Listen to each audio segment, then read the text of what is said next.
Ya, gini, kita ini hanya punya waktu yang sangat pendek, 1,5 tahun kurang. Sehingga saya ingin yang pertama di Kominfo, penyelesaian BTS itu harus diutamakan.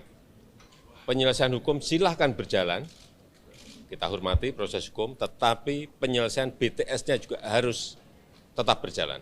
Karena nanti menyangkut pelayanan kepada masyarakat, terutama di daerah-daerah terdepan dan tertinggal.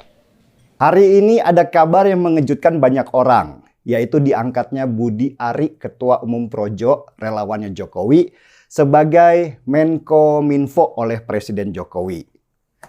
Sejak ditinggal oleh Johnny G. Plate dari Partai Nasdem karena kasus korupsi BTS senilai 8 triliun rupiah, kursi Menko Minfo itu memang kosong.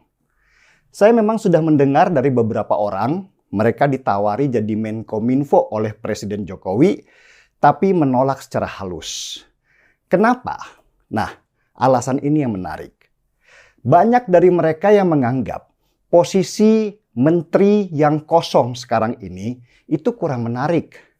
Karena memang tugas mereka sebagai menteri efektif hanya beberapa bulan saja.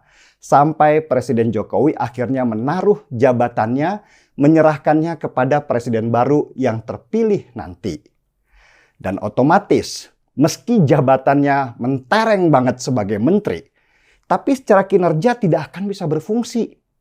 Pertama, karena situasi di dalam Menko Minfo sendiri yang sudah rumit. Masih banyak orangnya Johnny G. Plate di sana. Dan dipastikan mereka tidak akan patuh pada menteri baru. Yang kedua, para birokrat di Kominfo juga tidak akan patuh pada menteri baru. Karena mereka pasti sadar bahwa menteri baru itu cuman simbolik saja dan hanya akan bertahan beberapa bulan. Sehingga nggak perlu nurut-nurut amat sama dia.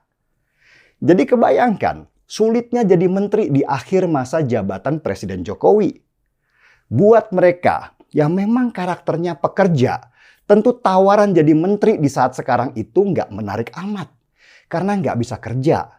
Makanya yang ditaruh sekarang sebagai menteri itu hanya simbolik saja untuk mengisi kekosongan daripada nggak ada sama sekali. Nah, pertanyaan besarnya, kenapa sih mesti Budi Ari? Apa kompetensi dia menjabat menteri yang tugasnya sangat penting dalam membangun sistem komunikasi? Apakah dia memang capable memegang peranan penting ini? Saya juga nggak bisa menjawab dan punya keraguan yang sama, jujur. Saya juga nggak paham kenapa Presiden Jokowi memberi tugas berat itu yang jelas tidak sebanding dengan kapabilitas seorang Budi Ari. Kalau kita melihat riwayat pendidikannya. Budi Ari lulus S1 dari jurusan Ilmu Komunikasi Fakultas FISIP. Dan dari rekam jejaknya, Budi Ari terlihat sebagai mahasiswa yang lebih sering berorganisasi di dalam kampus sesuai dengan bidang dan minatnya di politik. Jadi akan sulit sekali buat Budi Ari memimpin Kementerian Kominfo yang penuh dengan segala macam instrumen teknis dan strategis. Keraguan Jokowi ini pernah terlihat waktu Budi Ari dan kawan-kawan Projo itu ngambek karena nggak dapat kursi menteri di tahun 2019. Meski akhirnya Jokowi memberinya jabatan sebagai Wamendes yang membuat akhirnya Projo itu nggak jadi bubar. Saya bukan ingin mengecilkan pendidikannya Budi Ari, tetapi beban menteri selevel Kominfo itu rasanya kok nggak sesuai ya sama kapabilitas pendidikan dan pengalamannya Budi Ari. Nggak ada satupun rekam jejaknya yang membuat kita semua percaya bahwa dia bisa memimpin lembaga sestrategisnya Kominfo. Mungkin benar prediksi saya. Jabatan Menkominfo diberikan Presiden kepada Budi Ari sebenarnya hanya politis saja. Sebagai sebuah pesan kepada banyak partai bahwa relawan pun bisa dapat jabatan selevel menteri.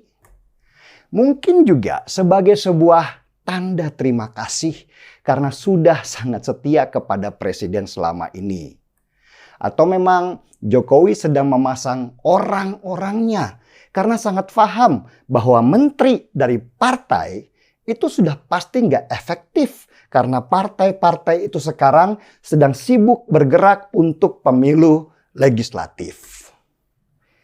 Meski begitu, saya tetap nggak habis pikir dan pertanyaan yang sama.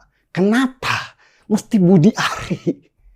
Atau memang Jokowi sedang menaikkan seseorang untuk melihat karakter aslinya? Karena karakter asli seseorang akan terlihat mudah ketika dia memegang kekuasaan. Langkah Jokowi ini semakin bikin pusing menjelang akhir masa jabatannya. Begitu banyak manuvernya yang membuat kita jadi terkaget-kaget melihatnya.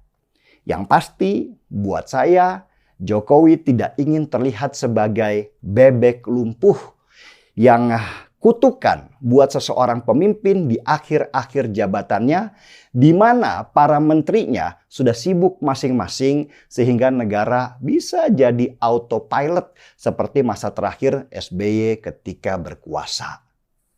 Jokowi seperti ingin menunjukkan powernya bahwa dia masih tetap memegang kendali di pemerintahannya. Maka dipilihlah orang-orang yang setia kepadanya dan bukan setia kepada partainya. Mungkin ya. Nah, daripada bingung, mending kita seruput kopi dulu aja. Supaya kita bisa membaca arah pergerakan politik selanjutnya. Saya seruput kopi dulu.